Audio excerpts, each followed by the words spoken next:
Good evening, ladies and gentlemen. Welcome to another edition of Straight Talk with Kareem Bowen. I'm so glad to have you with us on today. We are going to have a very interesting conversation for the village. We're going to talk about why can't Black people work together. That's going to be the topic of our conversation on this evening. I'm so glad to be in the studio with my guy, Matt. I have named him and changed his radio name to White Soul. What's good, Matt? What's good with you, my man? I'm doing pretty good. I have a lot of schoolwork to do when I get home, but I'm doing pretty good. How are you doing today? I'm doing good. I remember the days when all I had to worry about was schoolwork. Boy, if we could have those days back again. But we're in the studio with my man, Matt. Once again, we are going to have a conversation. Like, can't we all just get along? Rodney King asked the question infamously. I can't remember 1980 something, but we're going to ask that question today. Why can't Black people work together? We're going to talk about that just a little bit today, because in my honest opinion, I think that that's a misnomer and a fallacy. So we're going to talk about it a little bit today, but as we often do, and then we began to do, I told you that I live my life 365 Black. So I wanted to make sure that every single time that we come on the airways, we have an opportunity to talk about this day in Black history. All right. On this day in Black history, October 8th, 1941, in addition to being Kevin Finley's birthday, and tomorrow is Olivia Williams' birthday, but 1941, October 8th, Jesse Jackson, an American civil rights activist and minister, was born to Jesse Lou Burns. Now listen, there's a little bit of scandal in the house. Jesse Lewis Burns on October 8th in 1941. To a 16-year-old high school student named Helen Burns out of wedlock. Jesse's biological father was their 33-year-old neighbor named Noah Lewis Robinson, who was married to someone else at the time. His mother married Charles Henry Jackson, who legally adopted Jesse, but Jesse remained close to both his biological and adoptive fathers. He grew up in a time of strict racial segregation, went to an all-Black school, and was often taunted by other children for being out of wedlock. We knew that was never a title that most people wanted to wear. I never knew about Jesse's story. However, he was bright and an active child. He was elected to the president of the student body and was an active member of sports. Jesse could play football. He graduated from high school in 1959 and was offered a contract by the professional minor league baseball team. So he did baseball as well. However, he chose to accept a football scholarship to the University of Illinois, which was a predominantly white school at the time. Less than a year later, he transferred to North Carolina A&T, where it was a majority Black student body. There he played quarterback on the football team, was elected president of the student body. Anti-discrimination sentiment was at an all-time high, and Jackson became an active participant in the civil rights protests against racial segregation. He graduated from college with a degree in sociology in 1964, came to the national attention when he began working with the Dr. Martin Luther King Jr. He helped to organize protests and marches and was soon given a role in Southern Christian Leadership Conference, SCLC, and later made the head of the Operation Basket as an economic forum of the Chicago branch of the SCLC's operation that focused on job placement for African Americans. So happy birthday, Jesse Jackson. Also, as we get into today's conversation, I got to give a shout out, a real salute to those of you from the sweet black and gold. Oh, yeah. You're absolutely right. Yvonne Daniel says we don't choose our parents. And if we probably investigate that story, there might be a little bit more things that are going on that we don't know about a young Black African-American woman who is being probably molested to some degree. I can't say that at such a young age you would have a desire to have another man. But hey, who knows? People do all kinds of things, and love has no bounds. But hey, it is what it is. But I want to give a shout out to those from the sweet, sweet black and gold, sweet, sweet black and gold. Oh yeah, my entire years growing up, I just remember hearing that ringing whenever we would go to the big schools.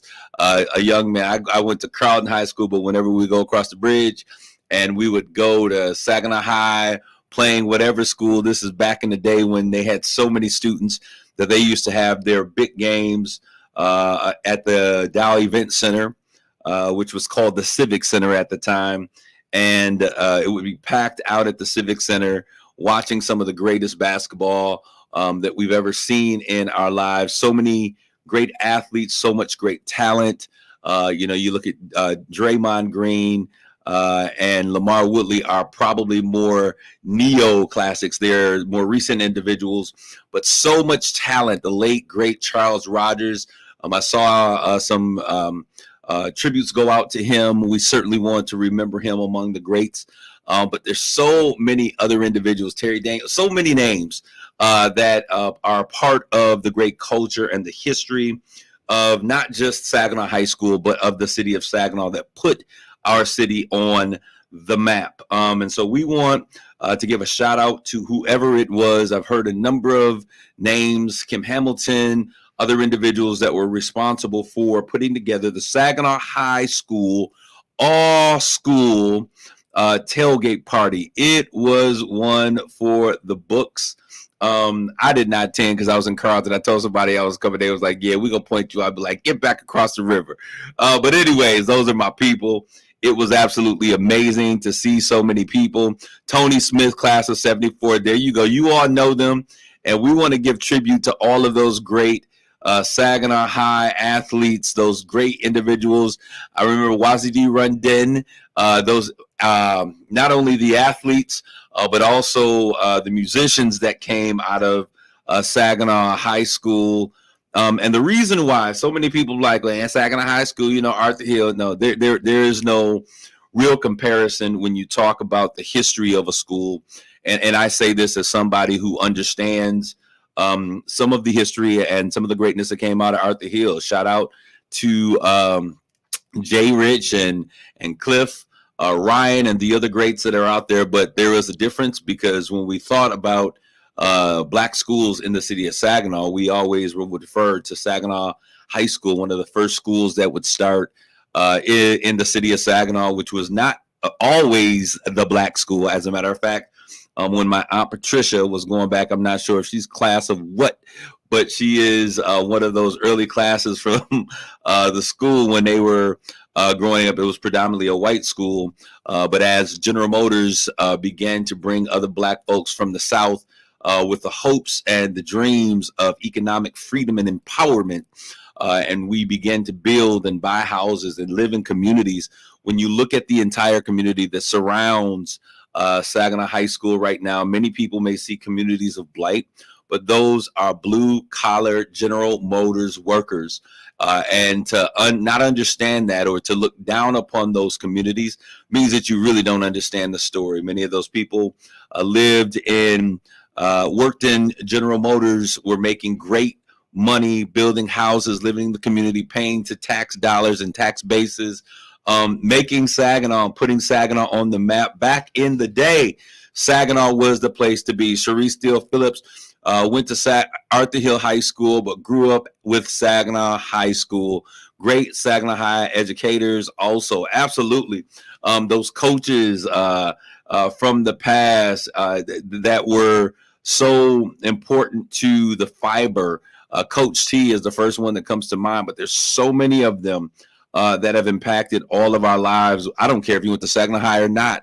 If you know these individuals, and Coach T is somebody, Coach Thomas is somebody that I talk to whenever I get an opportunity.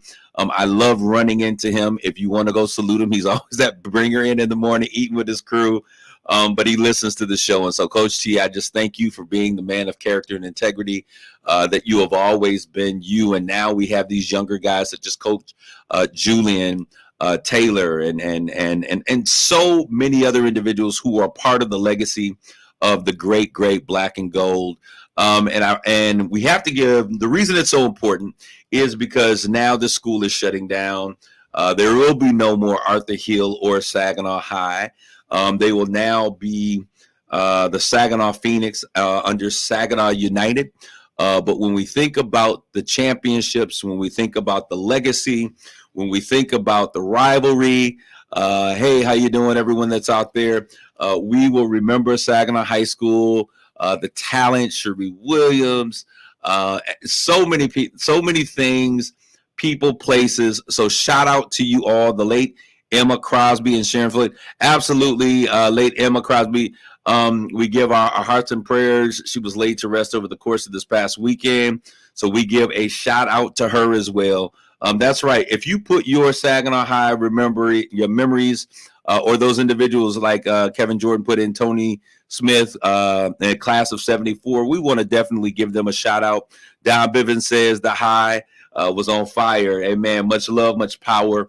But I want to say this about what took place this weekend. It was absolutely amazing. And our conversation today, this is one of the reasons why we have the topic that we're going to talk about. Why can't black people work together? Because I think that's a misnomer. I think it's a fallacy. On this weekend, it was a show of black and gold love. If you are a lover of the city of Saginaw, no matter what school you went to, you had to have fallen in love with what you saw this weekend. I'm gonna tell you, I wasn't even a Trojan, and I could feel my heart and the heaviness and the light. It was a bittersweet moment to see so many friends and family member that came back from these more recent years in the 2000s to the old years of 64 and 48. I mean, it was just absolutely amazing. We're giving a shout out to Mika Martin, says class of 94 varsity pom-pom captain, baby. Shout out to you. And if you continue to put those years, put your years in there, put some folks in there who have excelled in your class year, put it out there and we'll talk about it. I'm going to make sure that we talk about it because this is your celebratory weekend. You don't get them forever, so we might as well take pause for the cause and remember the sweet, sweet black and gold. Elaine Cook, some from out of state. People were coming from all over the place. And that's because I saw folks coming from Chicago, class of 89, shout out. Class of 1953, thank you, Tip Good in the house. She is from ATL by way of Saginaw, Michigan. Young and old. Awesome. It was the nasty in full effect. Yes, I said nasty. I'm never going to say it was Saginaw awesome because those classes that were there were the ones who helped create. Class of 1987, Stacy Crosby. The classes and the people that were there were helped us to be put on the map as Sag Nasty. They know us across the world, across the country and around the world as the Nasty. And that was a term of endearment because when something was real good, you say that was nasty. And so shout out to Sag Nasty, all of the classes. Terry Reed, Straight Talk, what's going on, my man? He said, class of 1987, I was filled with joy and I scrolled my timeline. It was absolutely amazing. Let me tell you what was so beautiful about this. What was so beautiful, and I'm going to get on this too, because I think that it showed us something and a power that we possess that we don't always activate. And I want to make sure that we take note. Let's take the bitter with the sweet. So Saginaw High is no longer going to be Saginaw High as we know it. We may be able to resurrect or hold on to the name, the Trojans, by some way if there's some type of educational facility that stays there. Don Bivens says people were talking who was the best athlete to come from Saginaw High. Many were named, absolutely. So many athletes that came out of the High that made Saginaw, put Saginaw on the map. Believe it or not, other than being a General Motors city, one of the things that we were touted for were having a pipeline of athletes from baseball. My Uncle John, if you know John Bowen, anybody knows John Bowen who went to the High. I don't remember the name, was an amazing baseball player. He was offered to play baseball professionally. Patricia Prescott, class of 1963. So that means that Uncle John would have been class of 1962. But amazing athletes that are out there have done great things. Rosa Williams has class of 1971 this weekend. Saginaw High, Arthur Hill Tech, St. Joe's, BV Carlton High School. They did an all-class reunion. They did it October 6th through the 8th. And I know that my mom was a part of that. She was a Carltonite, I think the only Carlton person in the group. So we want to thank everyone for coming out. Let me tell you what was so beautiful. Because on the grounds that growing up as a kid, so many things would happen. And on the grounds of a place that so many people who are not a part of the village are afraid to tread, we saw an outpouring of love, not only for our individual classes, but for the school as a whole, for the legacy and the memories that have been created over the years. So to every individual that took time out to salute, to partake, to just look at some of the videos. There's a video going out, and I knew that this would happen, that is collecting the memory of what took place on Saturday. There was a drone presentation. They lifted it up in the air, and they set it to the movie, to Fair East Side from Lean On Me. Y'all remember Crazy Joe? Used to call me Crazy Joe. Now you can call me Batman. An amazing video online. Go out and check that out. Let's make that thing really go viral. I think it's probably at 2,000 or 3,000, but go out there and watch it over and over and over again so that it continually generates great publicity for our city. And whoever put that together, great job. Antonio Brooks, we can definitely came together and do wonderful things. I say get together like that again in the spirit of rebuilding, restructuring Saginaw High. We need that school to be functioning and teaching Black education. Kevin Jordan, class of 62. Ernie Thompson, Willie Thompson's brother. Tony Smith, uncle, absolutely. Elaine Cook, this is Jay Rich's mom. She said, I wanted to be a Trojan because they showed us so much love. Kudos to all the classes. Absolutely awesome. Now, let me say this to my folks in the back, all right? And this, I'm already talking about what's on my mind, and I was just giving a salute and a shout out. But I wanted to say this. The type of love that we saw happen from people who had roots in the city of Saginaw. Can you imagine? He said, stay tuned, Jeffrey Bulls. I certainly appreciate it, Jeff. But if you could imagine if we, because we get in this thing that when we leave a city, we feel like, Saginaw's nothing. And some of the people that are in the threads right now, I hate Saginaw. Saginaw's so trashy. Saginaw this. But if we could really just think about this over the years, instead of talking about how bad our city is, instead of turning a blind eye, instead of, going all these other places, if we could look at this, and you're going where I'm going, Brother Kevin Jordan out there, if we could come back and do these types of reunions and we celebrate these, think about it. There's no way in the world that I think Saginaw High would have ever been on the chopping block. If some of us would have just really taken stake. I know that jobs were leaving and things were happening, but some of us are leaving just because we don't want to be in Saginaw. We want to be the rest of the world. Well, that's great. But when you leave and when you don't send your kids to schools that are in the neighborhood or in the community, you send them to other schools, you fund to keep those other schools open. And we see what happens. The schools in your community tend to close. Sweet Black and Gold, class of 2000, Daphne Bibbins. Tip good. I don't hate it. Just won't move back. I love home. That's beautifully stated. Tip good. But you one of the people I was talking about. I'm talking about you. But I love you. That's my sister. And we don't talk all the time, but together we have great conversations. Jeffrey Bull homecoming weekend is going to happen. Planning underway. I think this is going to be absolutely amazing. Let's not let, she's like, I know. Let's not let this momentum go. And let me tell you why. One of the things that we're going to be talking about, and I told y'all we're going to have this conversation because I hear it a million times. I agree. I think I'm in Saginaw more than Arizona. She moved to Arizona and spends most of her time in Saginaw. That's Elaine Cook. We're going to talk about why Black people can't work together. That's going to be the topic of our conversation because you hear it a million times. Black people can't never get along. Black people can't never do nothing right. How come we can't get along? We can get along with everybody else, but Black people can't do it. We're going to talk about that today. We're going to see how much validity there is to that conversation. We're going to take a quick break and we're going to come back and get right into this conversation. So invite your cousins, your play cousins, your people down the street, your family. Let them know we're going to talk about it. Can we get along like Rodney King said, why can't we all get along? We're going to talk about it. Oh, boy. Here we go. That's right. But I do want to say this before we go. Shout out Second High Class of 82. We bleed Trojans. We got you, Wendy Johnson. And I appreciate you, Wendy Johnson, for always going live. You always keep me abreast of what's happening if I'm not in a particular place. So we're going to have that conversation. But before we had that conversation, we got to have this conversation. I told you that I wasn't going to let it slide through the cracks. I'm going to continue to shout it from the rooftops. We want justice for what took place.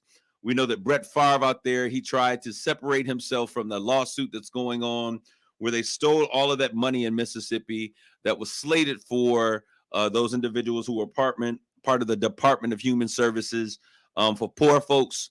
And they gave millions of dollars to rich white folks to build volleyball stadiums and kickbacks and other things. Shame on you once again, Brett Favre. I'm never going to let you up from this. I pray that they persecute you to the fullest. We're talking tens of millions of dollars that was taken from communities that needed food and housing and other things that were earmarked for those purposes, and they use it to better fund higher education for folks who already were affluent. This happens to our community so many times, and that's why this weekend, Sweet Black and Gold Trojans, y'all have taught us a lesson that we're going to learn, and we're going to put it to use. Let's get everybody in this conversation. We going there today. I want you to stick. We're going to be right back with more conversation of Straight Talk. Stay tuned. You're listening to Straight Talk with Kareem Bowen on KISS 107.1. Batter up, Mid-Michigan. Ryan Wasik here from Bell Wasik GMC Buick, your only local Buick dealer and home of the lifetime warranty. I want to watch the great American pastime, but my bases are loaded and I'm way too busy. So this month, help me catch up, and I'll help you catch a fly deal. It's my World Series of trade-ins. So if your old ride's a swing and a miss, you could get up to $3,000 more than Kelley Blue Book value based on the price of the car you pick. Only during my Grand Slam Payoff Playoff. Plus, my solution specialists are better than a box of Cracker Jacks. They never let the fear of striking out keep them from trying their hardest. Our goal is to hit a home run every time so you can drive home in a car you love. So if your old ride's been striking out, pitch it, and you can get up to $3,000 more than Kelley Blue Book value based on the price of the car you pick. But hurry, just 1, 2, 3 strikes and this deal is out. I'm Ryan Wasik and I'm your dealer for the people and your only local Buick dealer. See my all-star rides at RyanApproved.com. That's RyanApproved.com. Credit requires bank approval. Vehicle purchase price determines actual trade allowance. Negative equity may be refinanced. Offer absolutely ends October 31st, 2023. RocketGrabPlus.com. This week's deal on RocketGrabPlus.com is for Bearded Axe. You'll get 50% off a 1-hour axe throwing session for a group of 4. Normally $80, you can snag this deal for just $40. They offer hourly times for axe throwing, tomahawks, and ninja stars. Bearded Axe is a local veteran-owned business with locations in Saginaw and now open in Caro. Head to RocketGrabPlus.com right now to snag your deal. RocketGrabPlus.com. Listen to this station anytime, anywhere on Odyssey. Odyssey is your new audio home for all the music, news, sports, and podcasts that matter to you. Odyssey. That's AUDACY. Hey, it's Steve Harvey, y'all. Here's what happened on the Steve Harvey Morning Show.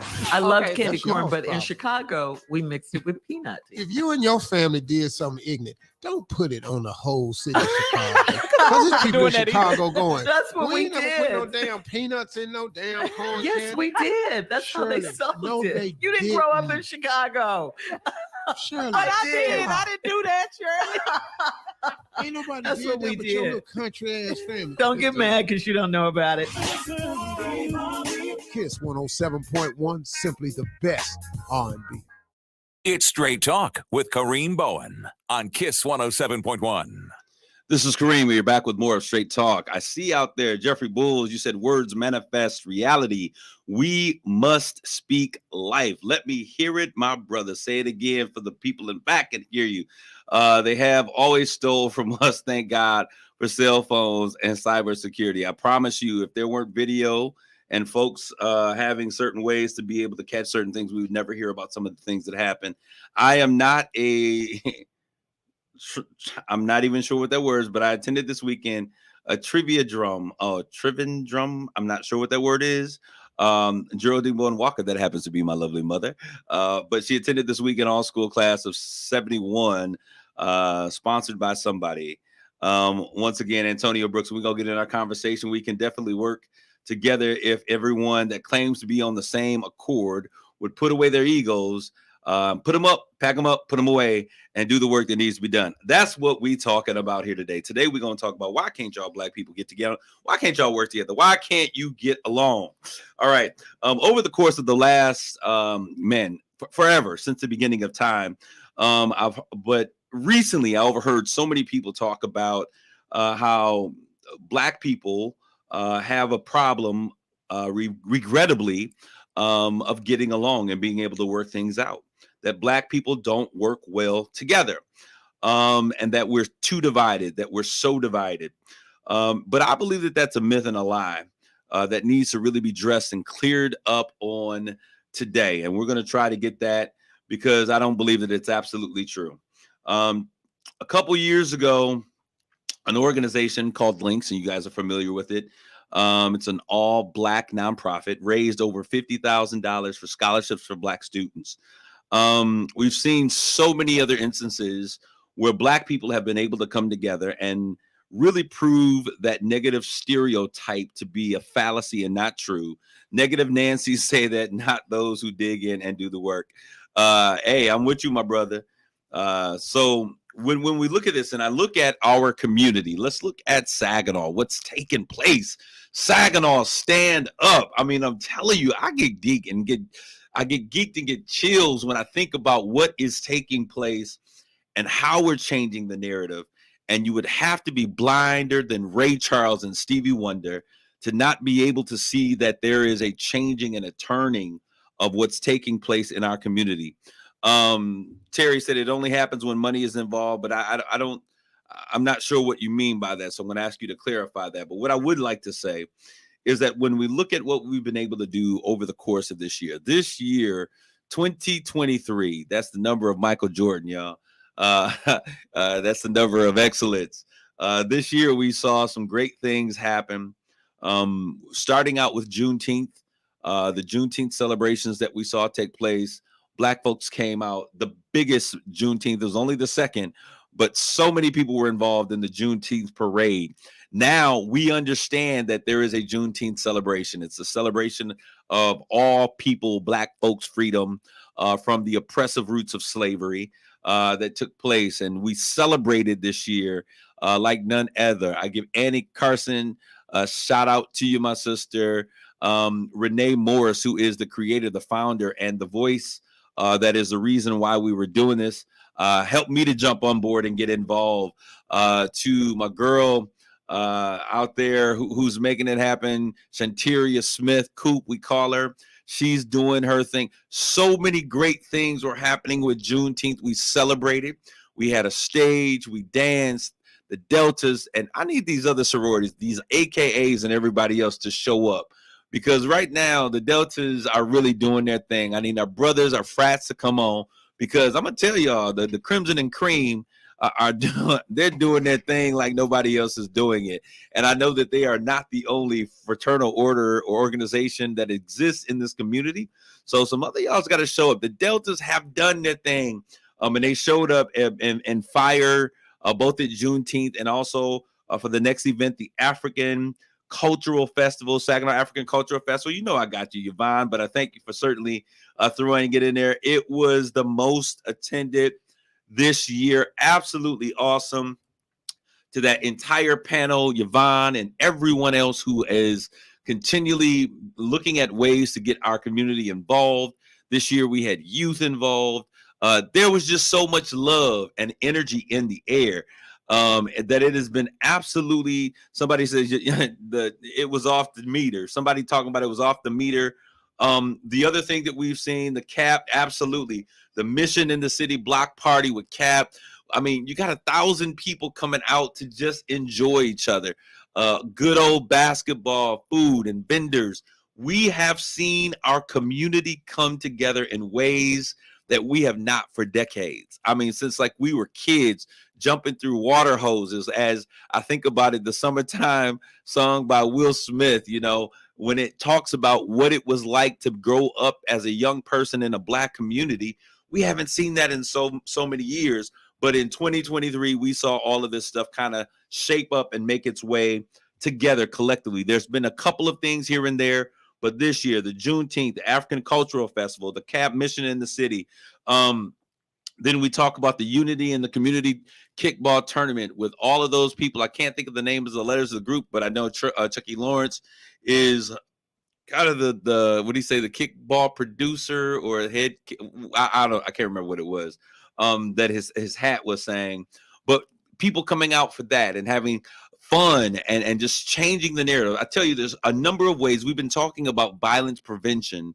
There's a number of ways to prevent violence, and one of those ways to prevent violence is to change the narrative. Kudos to you, Saginaw. You should pat yourself on the back. You are changing the narrative. You are making great things happen. Then there was this group of folk called HELP, which I happen to be a part of, Community Violence Intervention, a group of men, Black men in our community that said, we're tired of all of this other stuff. We're tired of this foreign stuff. We're getting ready to make some changes happen. So they started with mentorship, and they got so many things. Got an expungement clinic coming up. We were on a meeting, a call the other day with people from the AG's office and the mayor and state representatives, and everyone wants to come to the city of Sac. Kickball ambassador, that's what it is. Thank you, Jeff. Are about making some changes and helping those who the least are among us and those who are dealing with felonies to get rid of those felonies. And I want to thank those men for help, for leading the way of bringing that to the community. There are going to be hundreds of people that are going to be benefited. We're trying to remove the fees and things that are, and I got to give a shout out to my sister Kanika Pugh, because she over at the NABE was the first ones who got that together, and we're coming in as help, and we're just partnering with other individuals with CAC, Hurley Coleman Jr. What we have seen is a collaboration. I want to say shout out to you, Gloria Taylor. Good to see you. And I got to say this, because when I went down to my grandmother's funeral in Mississippi, they said, we're going to be listening on Sunday. And don't be trying to make us sound like we in the backwoods of Mississippi, but they was in the backwoods of Mississippi, Philadelphia, Mississippi. But shout out to Mississippi for listening. They continually listen to Straight Talk here. Love it. This is what it's all about. Absolutely. So we've got to begin to do this. Then we see, and this is amazing. This is only October, and we see in October the Saginaw High School all-year tailgate. Somebody put in our social media stream, for those who are listening, I want you to put in whoever were the people that helped organize it. I know this was too big for just one person to do, but give me the lead and let me know these other individuals, because what we got to do is we have to foster these events. That means we've got to winnow the flame that is being created. We got to keep the flame alive so that each year these things come back. Just because Saginaw High is going doesn't mean we can't bring an all-school tailgate together. That doesn't mean that we can't come together. The more we come together, the stronger we become, because united we stand, and divided we fall. So the question is, why can't Black people get together? So where did this misnomer come from? I think it's deep-seated in the psyche of the American consciousness that Black people are a monolith. I think this is the key of the problem, that we're a monolith, that we all think, speak, eat, dance, sing, and act the same. Therefore, whenever there's an instance of us not working well together, like any other group of people may have or may happen, we are scrutinized, criticized, and doubted to possess the spirit of community that all other groups of people are presumed to have. We want to give a shout out to the class of 80, the Mean Boogie Machine, DJ Sweet Ray, Rodney, Big Rob, and the Big Reunion. Shout out to all of those individuals. So nobody ever questions, and you think about this, when we talk about why we cannot work together, it's because many people, when I say that we are not a monolith, let me explain what that means. That means that when we look at a white person, we don't expect all white people to be the same. We understand that some white people come from Ireland in terms of their ancestral lineage. We understand some of them come from Spain. Some of them come from Germany. They have all of these different places, and with their cultural differences in their background, they bring together and they come together. They have a difference and a variety. But when it comes to Black people, because we have been stronghold into just understanding you're black, so you must be a slave. You must come from slavery. And that all of your thoughts and how you feel and your music has to be exactly the same. And we have bought into the concept of pigeonholing ourselves into a place that if you don't do this, that, and the other, then you are black. That's why so many of y'all got mad when Sleepy Joe, when he was running for office, he said that if you don't understand why you need to vote for Joe Biden over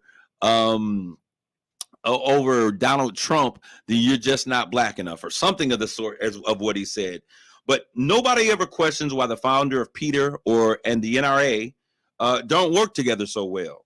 It's a foolish thought.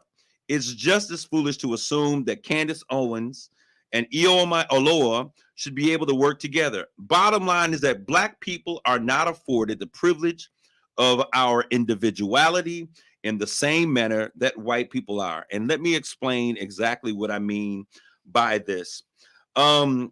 I remember an instance in which a white student that was about 20 years old or so, we were having a conversation about race, and he asked the question. He said, have you seen the NWA movie starring Ice Cube and Eazy-E? And I was like, yeah, I've seen the NWA movie. And he said, well, doesn't that make you all look bad? Don't you think it makes all of you look bad? And I stopped and I thought to myself, I'm like, how does something that Eazy-E and Ice Cube do, how does that make me look bad?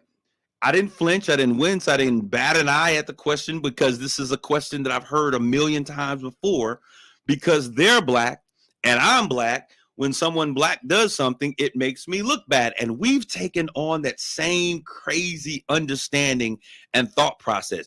They making black people look bad. Nobody can make you look bad but you. And we have to stop the insanity of trying to even allow people to paint us with one single brushstroke, because we are too diverse of a people. We come in different shapes and colors and sizes. Antonia Brooks, you're right. We have been programmed to disrespect and disregard each other as professionals. We say things like, that's why I don't do business with black people, but we have no issue spending money in other communities, even when they treat us badly. Bam, fact of the matter. We have here Tody Hamilton, Tamelka Dawson. These are more folks who are involved. Tamelka Dawson, Jeffrey Bulls, Kanika Pugh, Annie Harrison. We want to give you all that shout out because great job. Alexis Thomas, Danita Dorsey, Darlene Carpenter, Todd Renee Carpenter Boone, Dr. Roberts, SPSD, Saginaw High, PTSA, PTSD. Okay, PTSA all teamed up to make the Trojan Homecoming Tailgate a major success. Salute to you all. I want to make sure that we give you your flowers because it was absolutely beautiful. And we're back to that conversation of the concept of why can't black people work together? And it's crazy because when we look at this, and I told you, he said, don't you think that the movie NWA and makes you look bad? And there are so many people who have had, I've had that kind of question asked before, and the other people that were in the conversation were looking at me kind of with the same kind of look. And I said, well, no different than, do you think that the KKK is making you and the rest of the white people that we're having this conversation with look bad? And they looked at me like I was crazy because I had the audacity. Sometimes y'all got to pray for it, brother, because I do have the audacity to say what I truly feel. I could have never been raised in the 40s, 50s, and 60s because I would have been hanging from the movie. The song Strange Fruit would have been about me. But I asked the question. It doesn't make me feel any bad or like I feel bad or make me look like I look bad. Just like the KKK. Do you think the KKK makes you look bad? And they were looking at me puzzled, like, how in the world can you say this? They had a confused expression on their face. And they found that my rebuttal was a bit uncouth because I was going straight for the jugular. I wanted you to understand how crazy you sound and how crazy we sound as a people to allow ourselves to be pigeonholed into the fact of thinking that we cannot work together. I've given you 5 or 6 examples of this year alone in 2023 where we have recouped and rekindled the fire and the passion of the village, what makes us so great. And it makes me absolutely excited to think about what are the potentials. Now we've understand that we can work together, and someone has made us think that we cannot. I call it the master and the slave Negro mentality. We've had a house Negro and a slave Negro for too long, dividing our community, dividing and conquering our community. We have arisen past that in our community. Don't allow that to fester or come back to our community. Now we've got to begin to talk about the importance of not only working together, but my brother Terry said something when it comes to money, but we've also got to begin to celebrate ourselves. They were saying that in Asian communities, and I've said these things before, in Asian communities, the Asian dollar turns over 14 times before it ever leaves there. Go down the Canal Street. If you've ever been in New York City and you go down there and you go to those Asian communities, they got Little China and Little Italy. Why do you think those places exist? Because they recognize we're going to build value by building our own community. But when we have, Blacktown or whatever, it sounds crazy. But every other nationality that is not the majority or the mainstay in our United States, you go to every major city. And if you went to California, there's a Little Italy, there's Chinatown. You go to New York, there's Little Italy, there's Chinatown. You go to Orlando, at Spanish Harlem in New York. Every other nationality of people have this, and they don't see it bad. But we then buy into the idea that we can't do that. We segregate ourselves. 14 times the Chinese dollar turns over in their community before it ever leaves their community. That's because they understand the importance of having what they need in their community. If we need groceries, we're going to buy it at the convenience store if we don't have a Walmart. If we need to get some hair, we're going to buy it from our own store in our own community. If we need sushi or some fish or some rice, we're buying it from ourselves. And we work together to diversify our community. And instead of having one individual who's like, I got to do this, I want to do it. Stick to your thing that you do. Do what you do well. You just manage the corn, and you manage the corn well for the village. Let somebody else worry about the rice. We get so consumed with this capitalistic society that is not even a part of how we operate as a people and as a village, that we feel like we want to do everything to get every dollar off the table. But I think that there is enough out there that we can use one another and work with one another and patronize one another enough so that we can all eat, and we can do so well. Jeffrey Bulls, we built Black Wall Street over and over and over again. And I'm glad you said it that way, Brother Jeff, because if we did it once, we can do it again. We don't get caught up in the fact of what's been burned down by somebody else's hate game. If we can do it once, you can do it again. And so we have the ability. We now see that we can work together. Let's start creating. What do you think the farmers market was for? Let's talk about this. In Saginaw, there's a farmers market. So the people that are in the community, the farmers, could bring their produce in. And so folks from the community could then go and buy from the farmers market. That's a great concept, but that concept was not for the African American in our community. It was not meant for us as a way for us to look at how we could operate and move together. Because all we need is a parking lot or a field or some space. And if we had certain weekends that we all got together and we had a barter market or whatever you want to call it, and we brought our products and our goods together and we made sure that we bought from each other, it would be a way for us to pass a dollar in our community to keep it in our community longer. So those same concepts, these are ways in which we operated in our native land. We bartered for services and we traded amongst each other before we went to other places. And I think it's important that we understand that. Jeff Bulls, our deficits are not because of a lack of agency. We've been listen how this Negro is over here talking all educated. I love it, Jeff. Our deficits are not because of a lack of agency. We have been plundered like no other people on this planet. Absolutely. And they're still plundering our resources. They plunder our talents. They plunder our ideas. Absolutely.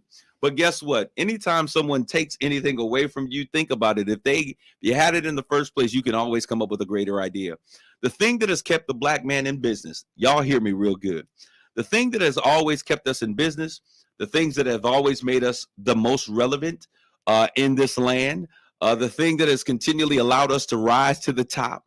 If you look at our history and the things that we've been able to accomplish, even though we have been burned down, pilfered, and destroyed again and again and again, is that cream always rises to the top. And I need you to understand, because no one thinks the way that we do. No one works as hard as we have. And necessity is the mother of invention. And so many times we were given menial tasks, but those menial tasks led to great thoughts and ideas on how to create great things. We are entrepreneurs. We are inventors. We are astronauts and scientists. These things are all a part of our makeup and our DNA. And once we realize that there's something that our black skin does not afford us. See, this is the key. White America often, and this is no troll on white America. And I got my young white man on the board in here. I love this guy, and we have great conversations. But the fact of the matter is, something that white America does not understand is that one of the great privileges of their white skin is that they have the ability to be individuals. And we as black people have often, as I said before, been thrown into the category that if you don't do this, you don't do this, you don't do this, and you're not black. And then we begin to fight within ourselves, and we begin to kick ourselves out of the village and say, hey, you're not black enough. I remember some brothers, there's some people that I extended my help to, but I recognized, and I had conversation and I laughed because I wasn't black enough for them.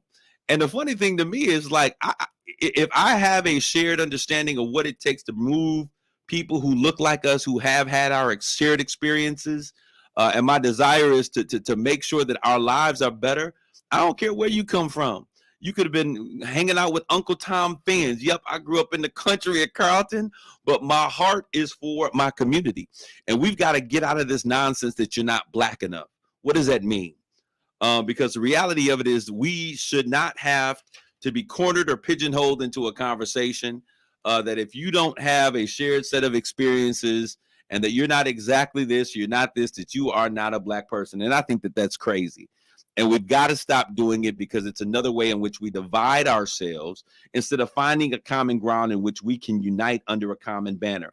And so I thank God, and I thank God for the opportunity for us to begin to understand that as we begin to grow as a community, it is the beautiful differences that we have all that we share. It is the differences in experiences where you grew up. The fact that some folks went to Saginaw High and I went to Carl, I am celebrating with the High for such an amazing reunion.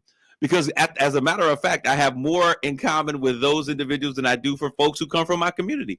Now, I love, Carlton. I don't deny it. We have a good time, but sitting at the bar and having a couple beers is not what I want to do for my living.